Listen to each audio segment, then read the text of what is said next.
A Russian fighter jet approaches a U.S. aircraft carrier. What will happen next?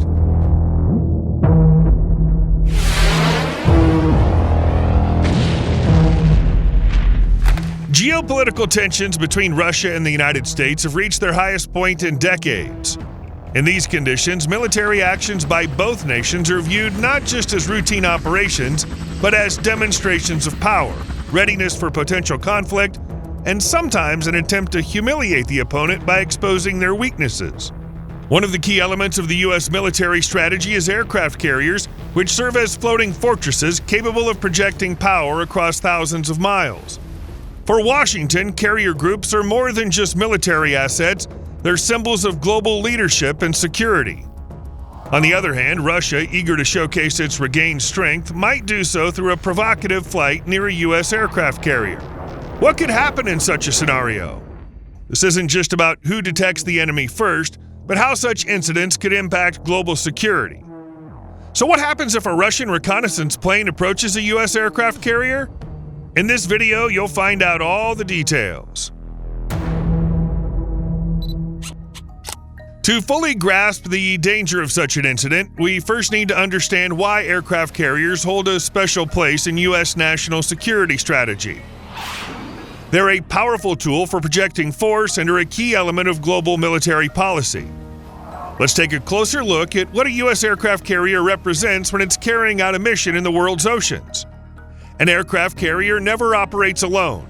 It's always part of a carrier strike group, CSG. In addition to the carrier, a CSG typically includes 1 or 2 Ticonderoga-class cruisers, 2 or 3 Arleigh-Burke-class destroyers, a nuclear attack submarine, and 1 or 2 replenishment ships, which provide fuel, ammunition, and supplies for all ships in the group. Together, the CSG represents an enormous military power. First and foremost, there are 4 squadrons of 5th-generation F-35C fighters or FA-18 Super Hornet fighter bombers, along with EA-18G Growler electronic warfare planes and E-2D Hawkeye airborne early warning aircraft. Altogether, a carrier can have up to 90 combat aircraft. An Nimitz-class aircraft carrier can launch 120 aircraft per day, while the new Gerald Ford class can launch 160. As we can see, a CSG is an overwhelming force capable of winning a confrontation with any nation, except perhaps China or Russia. Because of their striking power, CSGs can have a decisive impact on events and regions where U.S. interests are threatened, whether that's the South China Sea, the Persian Gulf, or the Eastern Mediterranean. Additionally, aircraft carriers play a crucial role in controlling maritime routes vital to global trade. These strategic routes, such as through the Suez Canal or the Strait of Malacca, are essential to the world economy. And ensuring their security is a priority not just for the U.S., but for the global community. Aircraft carriers are not only important military assets, but also diplomatic tools. Their presence in certain regions signals U.S. resolve to maintain global stability and protect the interests of its allies. For example, during crisis in East Asia or the Middle East, aircraft carriers are frequently deployed to deter aggression and apply pressure on potential adversaries. Their mobility and ability to operate independently for extended periods allow the U.S. to be anywhere, anytime, which is critically important in today's unstable world. And of course, we can't forget the enormous cost of these carriers. For example, a Nimitz-class aircraft carrier costs around $4.5 billion, while a Gerald Ford-class carrier costs a staggering $13 billion. So an aircraft carrier is not only a crucial military and diplomatic asset in Washington's arsenal, but also a very expensive one. Losing one under any circumstances is simply unacceptable. Now let's look at what kinds of aircraft Russia might use to fly near a U.S. carrier. The Russian Air Force has a wide range of planes designed for reconnaissance as well as for attacking ground and naval targets. Among Russia's key assets are reconnaissance aircraft like the Tu-214R and Tu-20M, as well as multi-purpose tactical jets capable of reconnaissance missions such as the Su-24MR. These planes are used to gather intelligence on enemy positions, maneuvers, and preparations for operations, including electronic and photographic reconnaissance, It's worth noting that on April 12, 2014, a Su-24 carried out a provocative mock attack on the U.S. destroyer USS Donald Cook in the Black Sea. In addition to reconnaissance aircraft, Russia has a wide array of strike aircraft that could be deployed in the event of escalating conflict.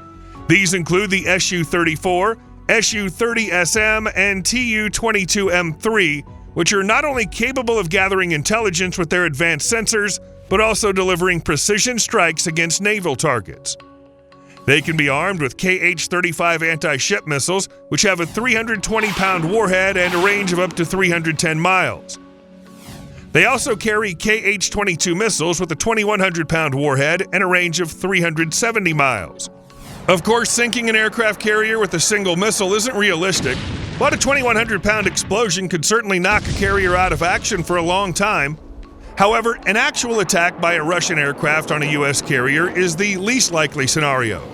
Far more probable are reconnaissance flights aimed at gathering electronic intelligence, such as intercepting radar signals, communications, and electronic warfare systems.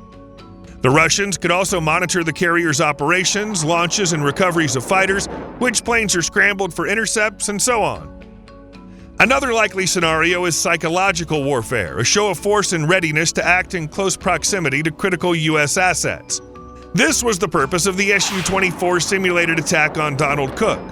Hopefully, both the Pentagon and the White House learned lessons from that incident. So, how would the crew of a U.S. aircraft carrier respond if a Russian plane approached? U.S. carrier strike groups are always on high alert, especially when operating in regions with heightened geopolitical tension.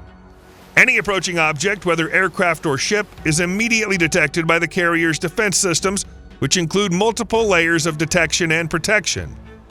Long-range radar systems like the E-2D Hawkeye start tracking approaching aircraft from hundreds of miles away. These systems provide early warning, allowing the crew to identify the aircraft and assess its threat potential to the CSG. Using a range of sensors and intelligence-gathering tools, the carrier can identify the approaching plane based on its electronic signature, communication frequencies, and types of weapons carried. At the same time, the crew attempts to establish radio contact with the approaching aircraft. U.S. Navy operators will transmit messages in English informing the aircraft of its proximity to the carrier group and urging it to change course. The message typically sounds like this: "Attention crew of the Nation aircraft. This is the United States Navy aircraft carrier name, hull number. We are conducting routine operations in international waters in accordance with international law. You are approaching an American vessel at an unsafe distance. We request that you immediately state your intentions and alter your course to ensure a safe distance between our forces. We repeat, to avoid a potential incident, we recommend that you change your course. Please acknowledge receipt of this message and comply with the instructions. We are committed to maintaining peace and stability in this region." At the same time, fighters such as F/A-18 Super Hornets or F-35Cs are scrambled to establish visual contact with the approaching plane. This allows the carrier's crew to gather additional information and make informed decisions about what to do next. If the Russian plane continues to approach the carrier, the command may issue an order to activate electronic warfare measures and prepare for possible interception. Fighters on the carrier deck are readied for immediate launch in case the Russian plane gets too close. These fighters can be deployed to patrol and escort the approaching aircraft, ensuring it does not come any closer. A critical aspect of the crew's actions is assessing the actual threat posed by the approaching plane. Not all reconnaissance flights turn into conflict situations, and the carrier's team must determine whether this is a standard operation or a provocation. If the Russian plane does not violate international airspace and is only conducting reconnaissance, its approach will be regarded as routine, albeit with heightened caution.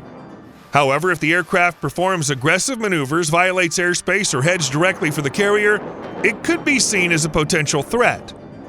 Modern Russian planes, particularly the Su-24MR or Tu-214R, may employ electronic warfare systems, which could be viewed as a direct threat. If the carrier crew detects attempts to jam or disrupt communications, this could trigger more decisive actions. If the Russian aircraft continues to close in, a decision might be made to intercept. Fighters launched from the carrier would follow the Russian plane, warning it against further approach.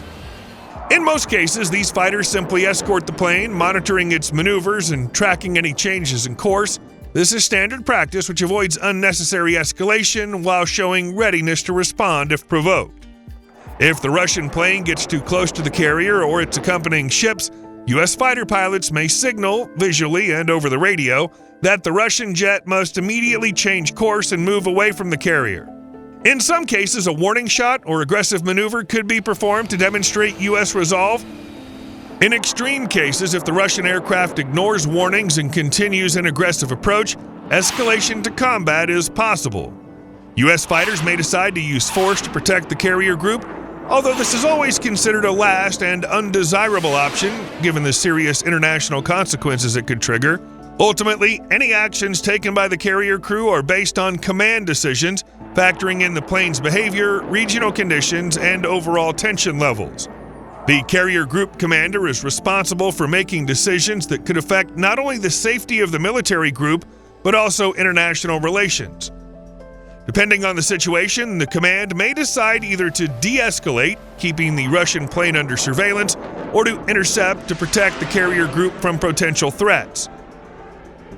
Any action, especially involving a potential conflict with Russian forces, is coordinated with the U.S. military's high command and diplomatic services to minimize the risk of escalation. In conclusion, how the U.S. carrier crew responds to a Russian aircraft approaching depends on numerous factors, from the nature of the flight to the aircraft's behavior near the carrier group. The top priority is always the safety and security of U.S. forces, but the military is also careful to avoid unnecessary escalation that could lead to a major conflict between two global powers. It's important to understand that even a minor confrontation between a Russian aircraft and a U.S. carrier group could have serious international consequences. In the context of current geopolitical tensions driven by the war in Ukraine and the crisis around Taiwan, any incident between the military forces of two nuclear powers could be viewed as a provocation. Both sides could accuse each other of escalating the conflict, further complicating already strained diplomatic relations. However, it's clear that both American and Russian authorities would avoid escalating to the level where a nuclear strike becomes a reality. In today's tense environment, a provocation like the one Russia carried out with the Donald Cook could end with the destruction of the Russian plane. And Russia would not risk a nuclear strike in retaliation. Putin knows this very well, which is why he won't engage in such provocations now. Otherwise, he'd lose face. His plane gets shot down, and all he can do is file a diplomatic protest through the foreign ministry. That said, it's hard to predict what's really going on in his mind. What if a Russian plane launched a missile strike against the carrier, broke through the missile defense, and caused damage and casualties? How would the U.S. respond? The Russian plane would undoubtedly be destroyed. But what comes next? Start a nuclear war over a few casualties? There's also the possibility of a technical failure. A Russian plane loaded with fuel and missiles crashing into the carrier's deck. How should that be handled? This just goes to show how fragile the world we live in is and how close we are to the edge of the abyss. But let's hope it never comes to nuclear war. Let's trust that common sense will prevail. Share your thoughts on what you've seen in the comments below. If you enjoyed the video and learned something new, please hit the like button and subscribe to our channel. Your support helps us create more interesting content. We appreciate your support and hope to see you again soon. Don't forget to click the bell icon so you don't miss our next video.